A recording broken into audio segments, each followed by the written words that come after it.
So it's really thrilling to finally see this, and I can't thank Hamed and Ghazal enough. It's beautiful and wonderful, and also thanks to everybody who makes Pamenar happen. I see that there are many of you that I haven't known about, and thanks for all of you for coming, and online and off, and thanks to, what do we call it, to Candid Café for hosting. And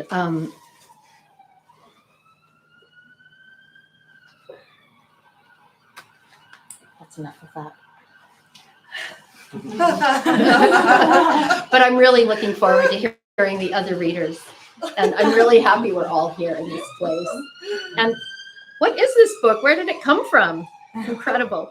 Okay, so I'm going to start by reading from the second piece in the book called Give. Light is a little sketchy. Maybe I can move this over a little closer to the light. Yeah. That's great. Okay. Give. Finance, like time, devours its own children. Balzac.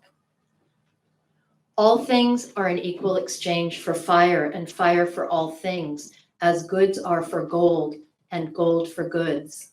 Heraclitus. Just as the waves need something to break on, so the shore is fed its fabulous share of shell, bird, and slow drink. Who isn't stepping on the rotted, following their scent like my dog? If to counterfeit is death, who isn't loving being killed by making more, a taxidermy of what's what? Just as the waves go back and the landing recedes, exchange accomplished, and no one can say, here it began, now ends, because no one can mail speech fast enough into the slot between the sea and the sea.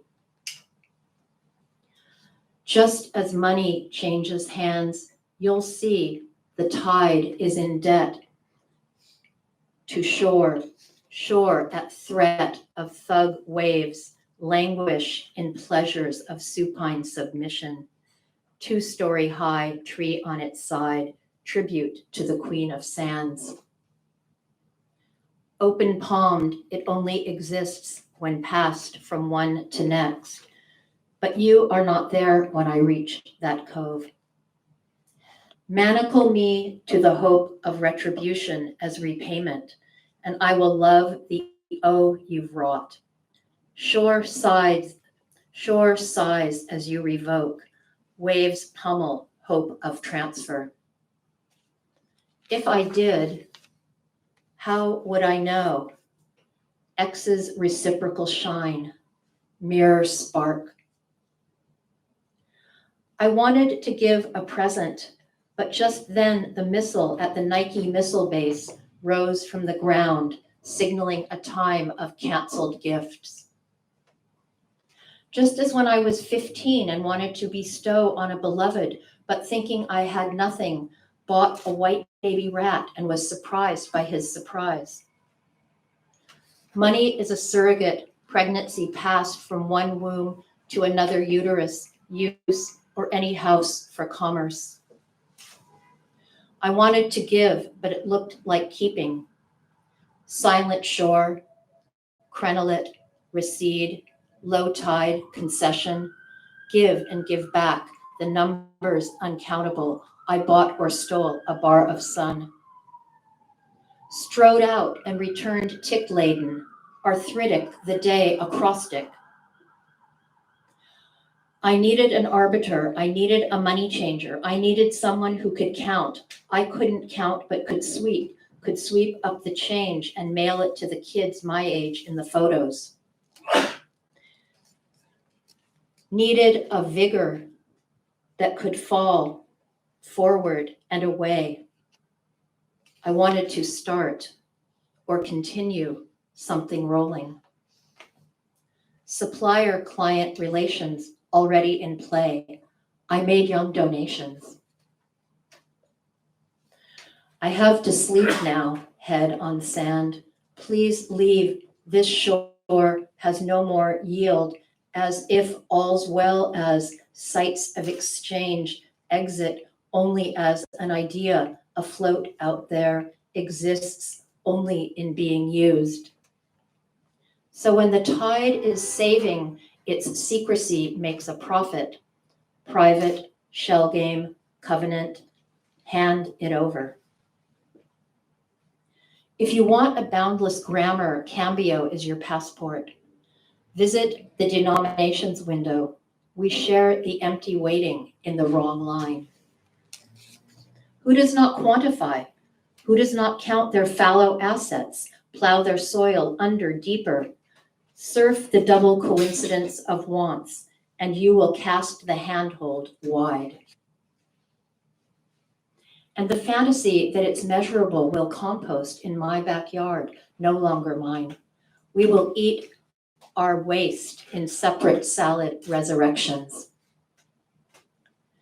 Tide trades with the shore, and there is no escape from this tirade. Silent trade, those who can't speak one another's languages talk in owing and withering of the state. If cashless, you or a witness or an alleged accomplice can testify, can fortify that it's measurable. Changes hands, membrane, incision, decision, what washes up, tide table, debris on a palm, red, shore, pummeled. You can't trace whose hands it has touched.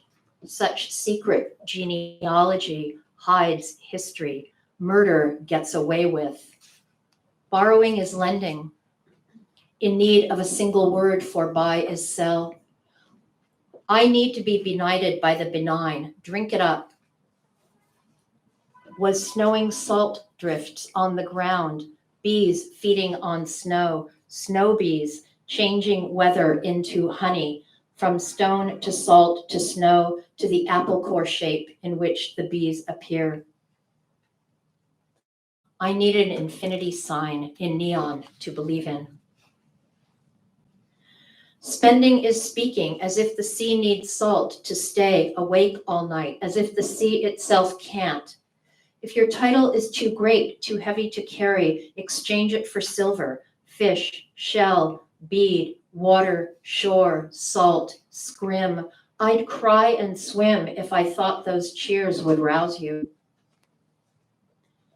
He is counting, his other hand cannot be seen. Numerals and obsessive accounting is the Morse code of what cannot be unsaid. Excess, a felt contract of redistribution of emotional resources, a kind of sublimation after the end of the world. Start with precious metals to cross borders.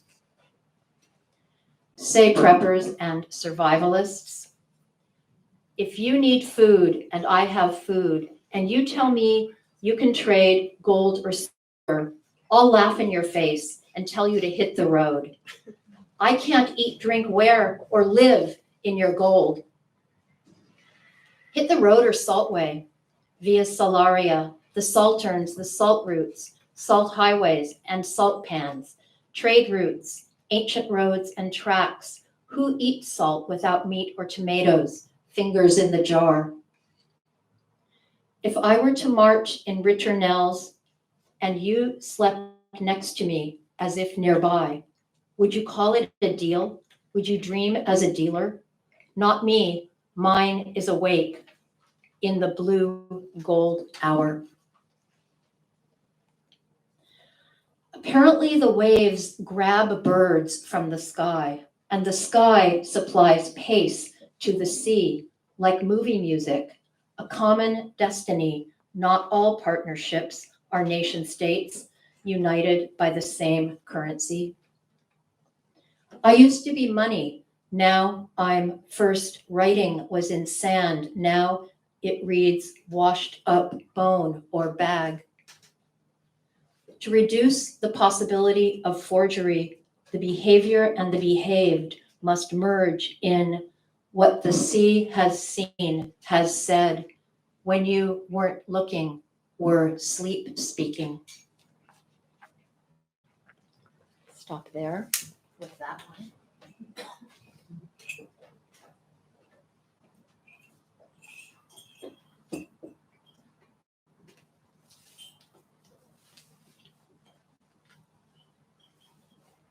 The last thing I'm going to read is from the play that's in this book. Too bad I can't also face this side of the room and speak into the microphone. Let's see if I can fix that a little. There, it's a little better, except then there's the light issue. Oh, well. So yeah, I'm going to read from Motion Picture Home, which is the play in Burns, this book. And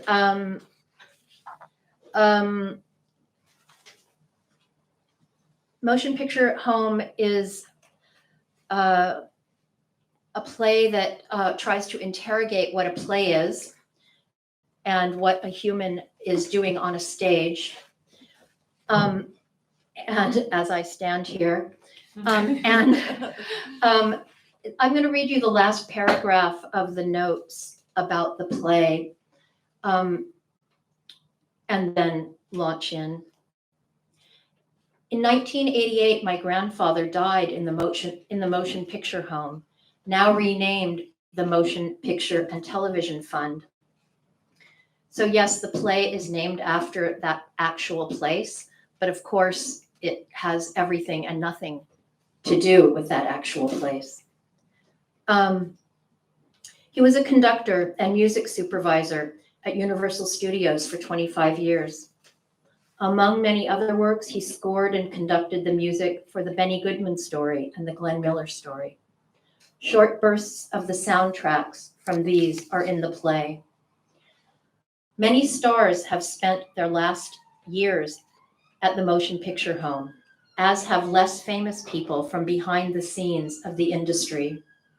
It is located in Woodland Hills, Los Angeles, California, on Mulholland Drive.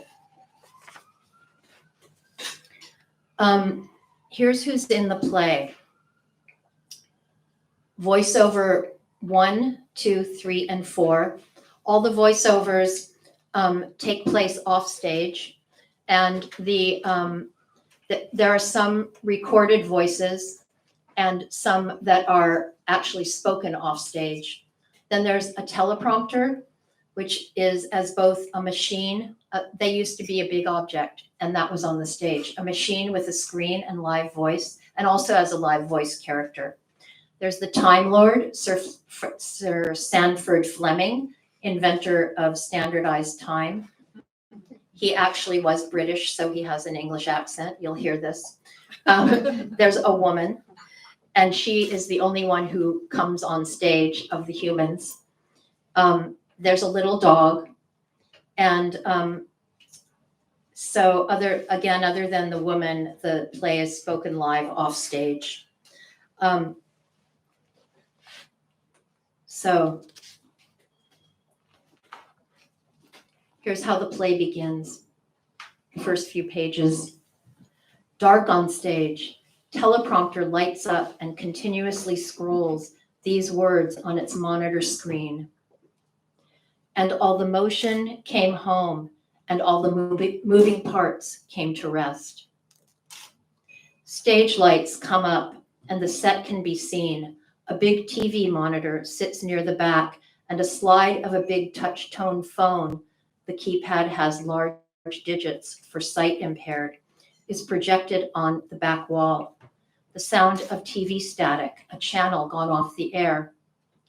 Teleprompter to side of stage. This is a conversation between voiceover 1 and voiceover 2, but I'm not going to say who they are. You'll be able to tell by my intonation.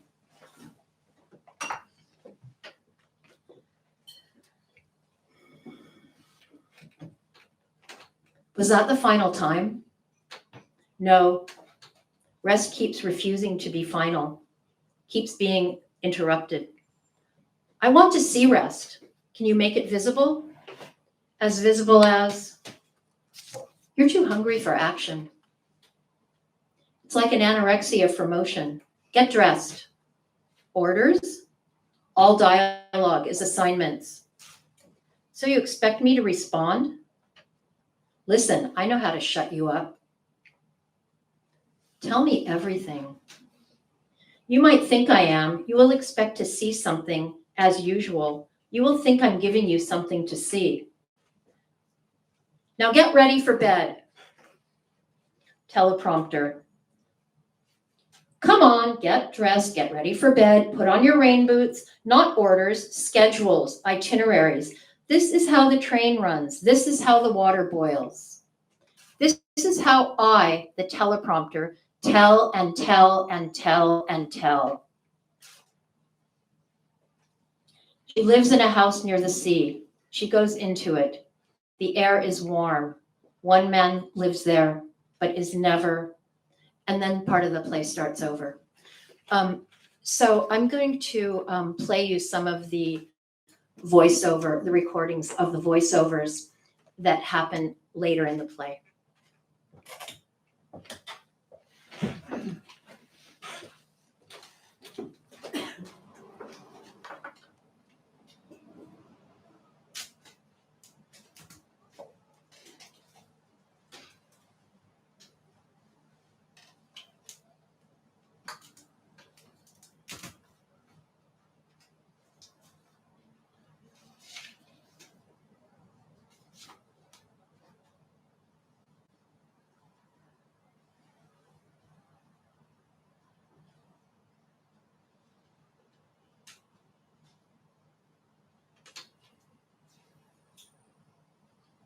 The first night she slept sitting up at the feet of the granddaughter on the couch. I have to admit I was scared to sleep alone. On the radio, psychics and psychic experiences. Don't take a shower, it's too cold. No, you can't. That would be stupid. No, not now. Your hair is wet. Wrap it in a towel. Turn the heat on. Oh, no heat. Dry it very well. Don't let it hang on your neck. We should eat soon. Why don't you make them? That's not how you. That's the only way. Otherwise you ruin. Don't you realize?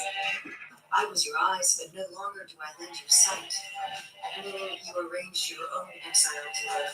We'll give you a play-by-play of what can be seen from here. Due to problems of duration and space, nobody can actually watch it. The Los Angeles earthquake has just occurred. The Starry is recalcitrant. Glasses slip off. It becomes exhaustion as artifice as performance to even try to begin here. Little song, we need rain or something to get us out of this. Give me a treat. Who are all these extra stuntmen, makeup and hair people? Endless supply of population. This is distraction. Let's return. You're too famous for this.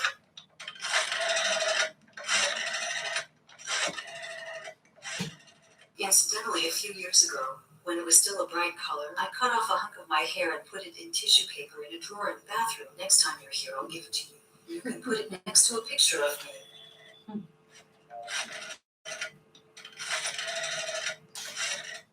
And one more that's a little bit shorter than that.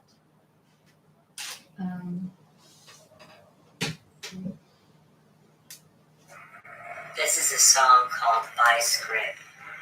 Beat you into tenderness, the high art of carrot peeling, the invincible shield of caring, a weapon from the sky against being dead. Yes, Night Rooter reported on me. They called me a human body shop. We'll stop with that fabulous little bit from Kevin Killian.